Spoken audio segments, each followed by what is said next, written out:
Alright guys, katatapos na natin mag-washing, okay na natin paliguan yung ating alaga.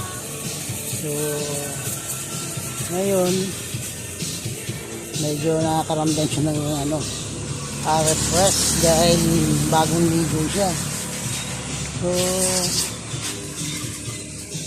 pati yung bag ko nilaban ko na rin kahit pa paano luminis siya, no? So, ang kailangan lang talaga tsagain mo siyang brasin habang nililinis, binababad ko yung motor, binasa ko mo siya tsaka may sabon. Inuna ko linisan dito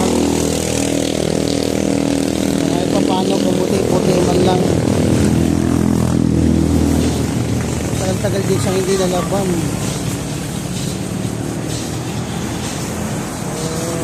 Ayan, pahinga muna, washing muna para makaramdam naman ng magandang condition sa alaga na. Alright guys, for the meantime guys, yan lang muna kayo. Okay.